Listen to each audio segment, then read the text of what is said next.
초콜릿은 달콤해 달콤해 달콤해 오렌지는 상큼해 상큼해 상큼해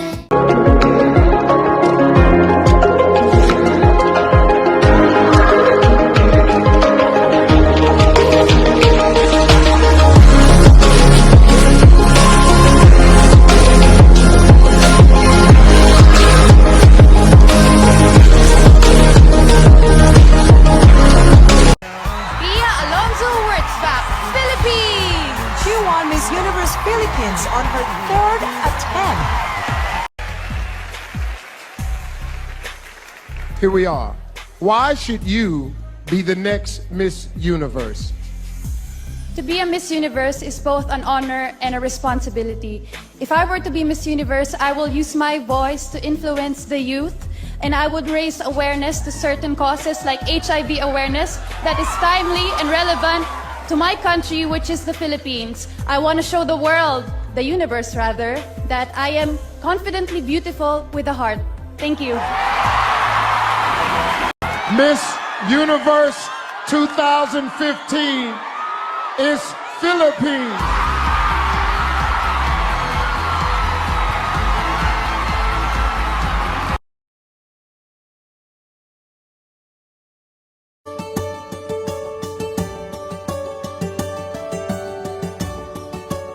Mabuhay Pilipinas! Si Pia Wurtzbach po ito, and I'd like to welcome you all to our first episode of Holding Space, Voices of Hope.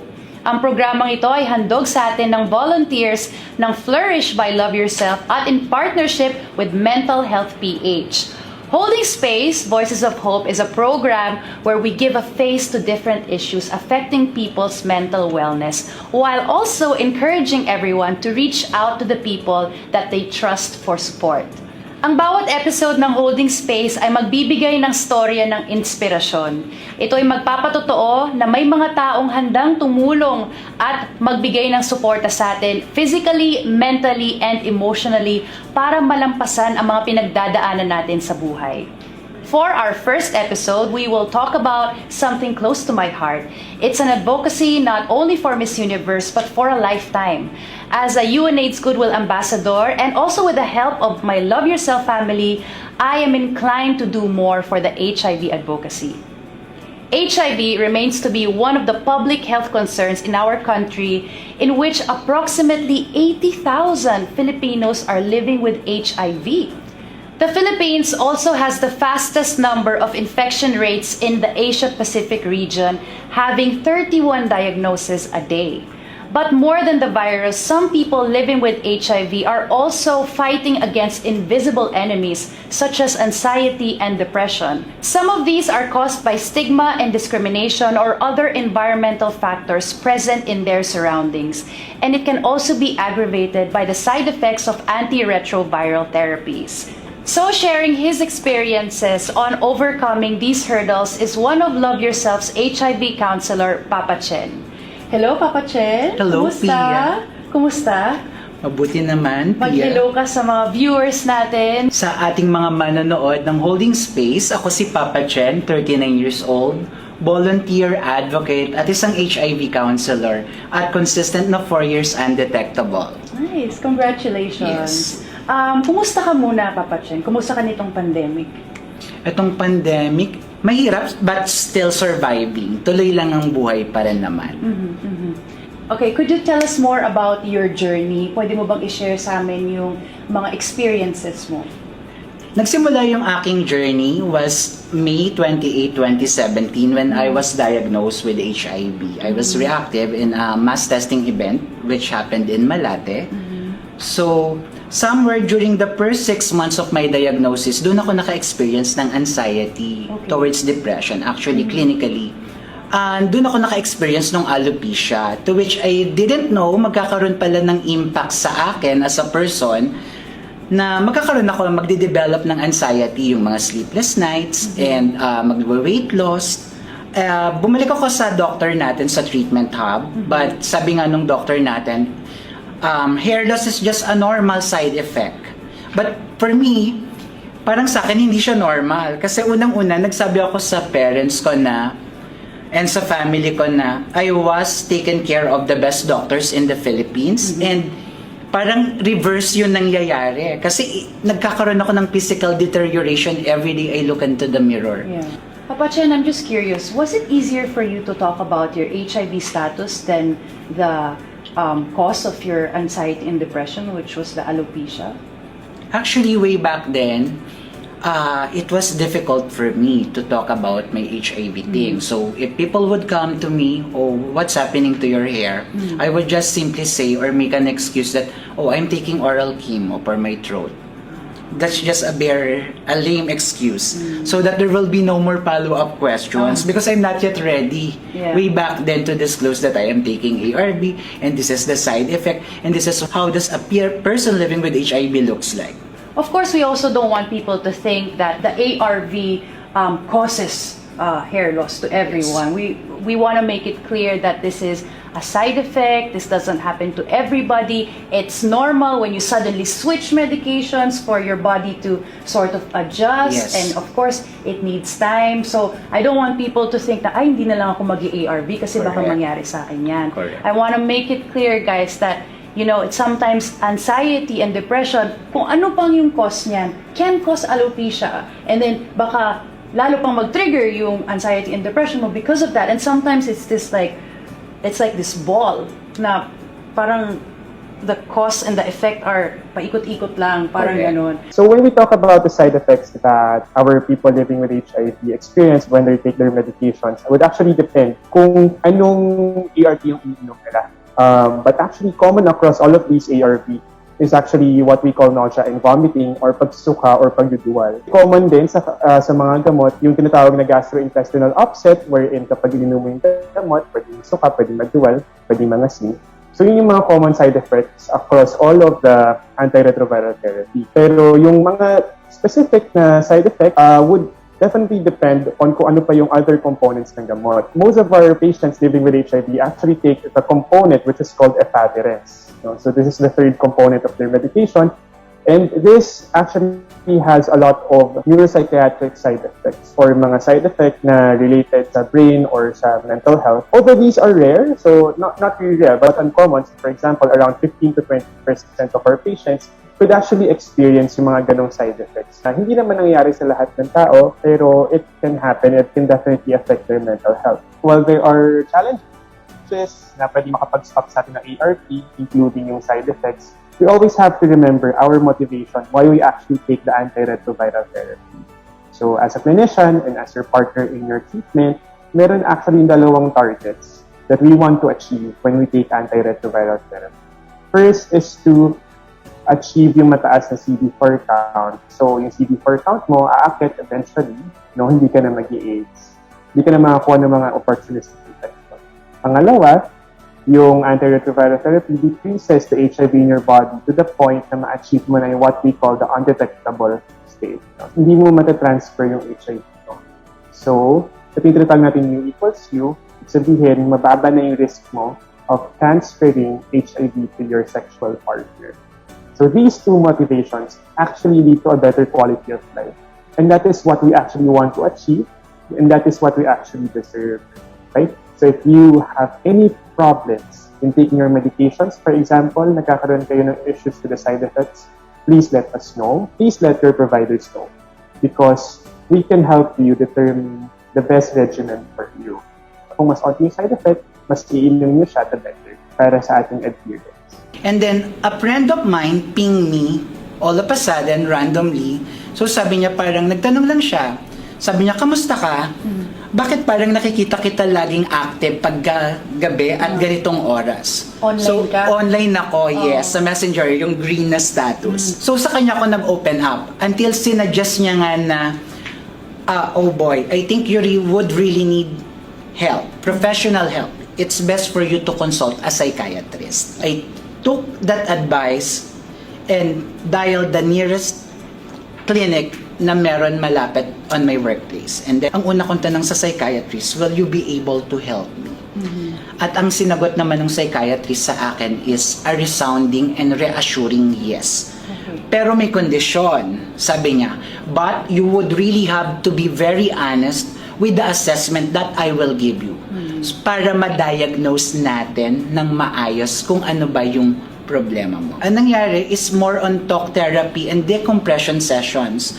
So from the first assessment na 20 questionnaire na may multiple choices, so doon nalaman, sabi niya, oh, you know what your score is? Ang sabi niya sa akin, you are having anxieties bordering to depression. Until the counseling session na pinpoint na nga namin, it was that hair loss, yun nagkukos nung aking anxieties. Doon niya sinabi na, I think ang kailangan mo na ngayon is a dermatologist para matulungan ka with your hair loss. I tried to book an appointment to the dermatologist. So yun na nga, binigyan naman ako ng hair grower pill na after 3 weeks, ayan, tumubo yung mga baby hair. So ito yung hair po na cause ng anxiety ko before. Ngayon, ang haba-haba na niya. Yun na nga, kailangan kong i-isolate muna for the time being yung sarili ko. And ayoko din ipakita na dahil nag-i-ART ako and nalulugas yung hair ko, pumapayat ako physically at nagde-deteriorate ako. Gusto ko ipakita, pag bumalik ako sa kanila, ito yung anak namin na dating ano pa rin, is on the peak state of his health. Yeah. I mean, I'm sure so many people can relate to that na you don't want your family, you don't want to see them sad or you don't wanna put them down. So, gusto mo pakita na strong ka. Kanino ka kumuha ng lakas? Since you didn't want to show weakness to your family, who was your support system? Was it your friends? Did you have a partner at that time? Like, who was your rock? To people who experience anxieties, hindi mo lang naman sasabihin, mag-pray ka. No. Because sabi nga, there is a saying, di ba, in the Bible, nasa Diyos ang awa, pero nasa tao ang gawa. So if you didn't get that help, that much needed help that you need, so baliwala din naman mangyayari sa prayers mo. And about the rock, it's really in the genuine love and support of the people that truly matters. Friends are also our family. They are also our chosen family. So from their genuine love, support, and care, doon ako gumuhugot ng lakas. And of course, with faith in God as well. Now we know that having a strong support system like your family and your friends, those are really important. Pero meron din tayong mga struggles na pinagdadaanan along the way towards looking for help or towards our healing process. What were your struggles naman? Ang struggle for me is the process. Because sabi nga nung psychiatrist, masyado kong mabilis na inaccept. Kasi nga, when I was diagnosed, ang tanong ko agad kay life coach, kailan yung treatment magsisimula? Because I know there is really the hope of treatment. However, wala akong grieving stage. So yun yung medyo in-skip ko for that time. So that's why when you try to bury it, nung nag-resurface, dun siya bumongga. So Papa Ched, you mentioned that you skipped the grieving part. Now, a lot of people think na, kasi pagka skinnick mo yung part na yun, isipin ng mga tao, oh, you're so strong. You didn't cry or you didn't grieve. Pero it resurfaces pala and it comes back. And you really have to face it. And that's something that you had to go through. Was it harder? Yes, it was really harder during that time because there are moments that you have to cry because you just feel like crying. You would really cry at night. And to a point that I am so afraid of what I can do, that I am trying to hold everything in place. Yeah. Because there are moments that I would really want to throw myself up to the balcony of the condominium to which I am staying. If it'll happen, my God, I don't know. So, yung process na yun, I would really have balikan. Kailangan ko siyang iyakan siya ulit. And I would really have to deal with it. So, a few things you were carrying at the same time. Yes. First of all, living with HIV, and then the hair loss, Yes. and then the diagnosis of anxiety borderlining to depression. Yes. Was it hard for you to disclose all of this to your family? Actually, the anxiety, I haven't disclosed it to them. Oh, okay. But the HIV is the one that I have disclosed it early. Yes. Okay. In fact, I sent them to a hotel for their advanced anniversary gift because it's October. So, pinag-overnight ko lang sila para, para relax lang sila. And then the next day during breakfast, I showed them the bottle of my ARV. And then my mom couldn't read it because ang liit nung mga letterings dun sa bottle. So sabi niya, anak, ano ba to? So ano ba yung sakit mo? So sabi ko, I was diagnosed with HIV.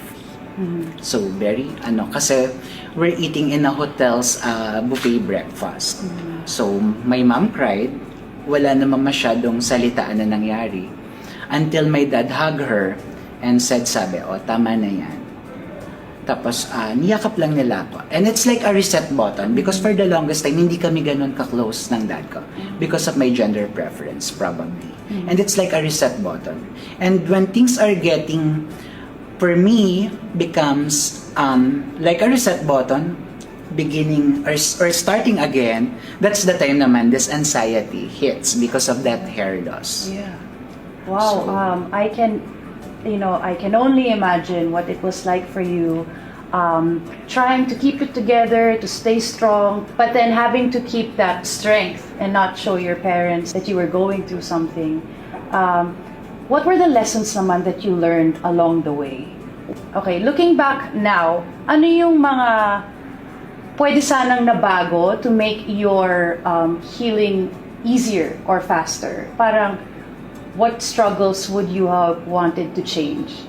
it could have been better if there are some programs like Flourish Circle, because I would really have to sign up for Flourish easily. It's just a click away from our Love Yourself website. Yeah. So, mas magiging madali. Kasi mas madaling kumuha ng tulong or pwede kang pagsabihan. Looking back at those journey, I feel like I'm just blessed with the love and the genuine care of friends and the support system. And also our life coach, Love Yourself as well. Of course. As my treatment hub. Yeah. It is important na malaman natin na ang HIV, kailangan niya ng both biomedical at psychosocial interventions. Ibig sabihin, yung biomedical, yan yung mag-iintindi doon sa kanyang kalusugan, pero yung psychosocial interventions, yan yung susuporta sa isang tao para mas mainom niya yung gamot, para ma-ensure na siya ay healthy, para mag-respond siya ng mas mabuti doon sa mga biomedical interventions na binibigay sa isang taong may HIV. Kaya sa amin, sa Love Yourself, ang ginagawa namin, meron kami mga programs that enables them to have their psychosocial interventions. Like for example, kapag isang tao may HIV, automatic nire-refer namin sila sa mga life coaches namin para makapag-facilitate ng mga conversations, interpersonal goals, para masuportahan yung kanilang treatment and adherence.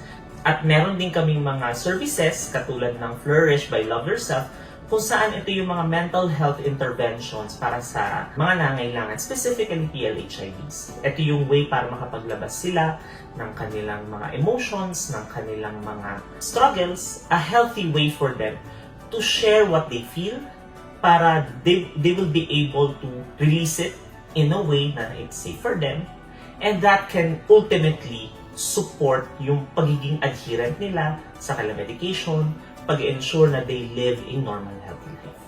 It's very important din na sa isang psychosocial intervention na kailangan din ng yung support partner or treatment journey partner. Ito yung mga tao na susuporta sa iyo along the way sa iyong journey towards treatment. So dito papasok ang support ng pamilya or ng iyong mga friends or kung sino man yung taong pinagkakatiwalaan mo towards your biomedical journey.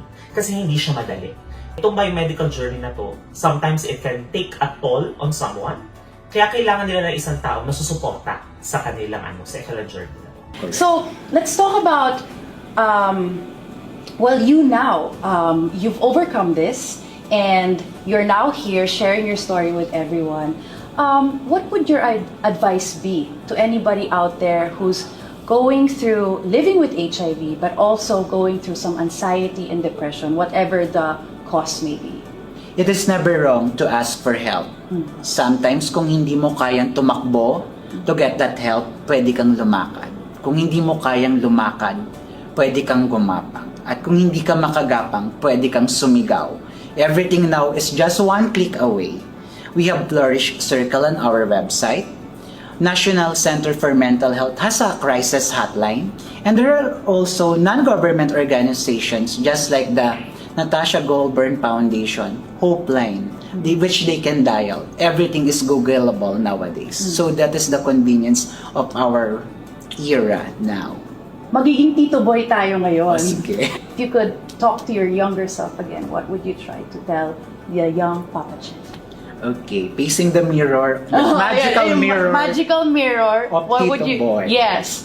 Yes. You should not skip the process because that what I tried to do to make things everything at the surface. But trying to fake everything from the surface would not fix the internal problem. There are no cutting corners when it comes to healing. Healing do takes time. It's a process. It doesn't happen overnight.